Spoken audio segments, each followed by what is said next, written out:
Hello दोस्तों, कैसे हैं आप सब। प्रॉपर्टी खरीदते वक्त, लोन लेते वक्त या रेंट एग्रीमेंट बनाते वक्त आपने फ्रैंकिंग का नाम सुना होगा, लेकिन ये क्या होता है आज मैं आपको सिंपल वर्ड्स में समझाती हूँ।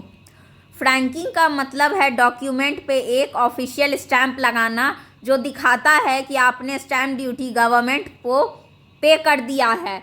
ये एक तरह का गवर्नमेंट का सील है जो आपके सेल डीड, लोन एग्रीमेंट या रेंट एग्रीमेंट को लीगली वैलिड बनाता है।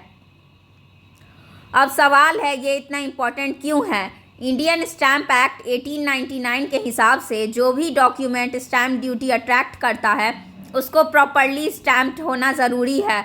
अगर डॉक्यूमेंट अनस्टैम्प्ड या कम स्टैम्प हुआ तो सेक्शन 35 कहता है कि वो कोर्ट में एडमिसिबल नहीं होगा।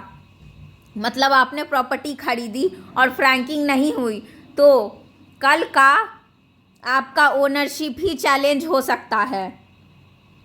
तो फ्रैंकिंग होती कहाँ है? ऑथराइज बैंक्स में या सब रजिस्ट्रार ऑफिस में फ्रैंकिंग मशीन से। कुछ स्टेट्स जैसे महाराष्ट्र, कर्नाटका, तमिलनाडु में लिमिटेड फ्रैंकिंग बैंक्स अलाउ करते हैं। उसके बाद ई स्टैंपिंग कंपलसरी होता है। प्रोसेस सिंपल है। फर्स्ट, डॉक्यूमेंट का ड्राफ्ट लेकर बैंक रजिस्ट्रार जाओ। दूसरा, आईडी प्रूफ दो और स्टैम्प ड्यूटी पे करो, डीडी, चेक या ऑनलाइन। तीसरा, फ्रैंकिंग मशीन आपके डॉक्यूमेंट पे ड्यूटी पेड का स्टैंप लगाता है। चौथा, उसके बाद ही आप साइन करो। पाँचवा, अगर डॉक्यूमेंट रजिस्ट्रेबल है जैसे sale deed, gift deed, long lease, तो सब रजिस्ट्रार के ऑफिस में रजिस्टर कराना ज़रूरी है। नॉर्मली जो डॉक्यूमेंट्स फ्रैंक होते हैं, सेल डीड या प्रॉपर्टी एग्रीमेंट्स, लोन या mortgage agreements, rent lease agreements, power of attorney, business contracts. एक सिंपल टिप याद रखो, हमेशा फ्रैंकिंग साइन करने से पहले करवाओ। अगर पहले साइन कर दिया और बाद में स्टैम्प किया तो डॉक्यूमेंट डिफेक्टिव हो सकता है।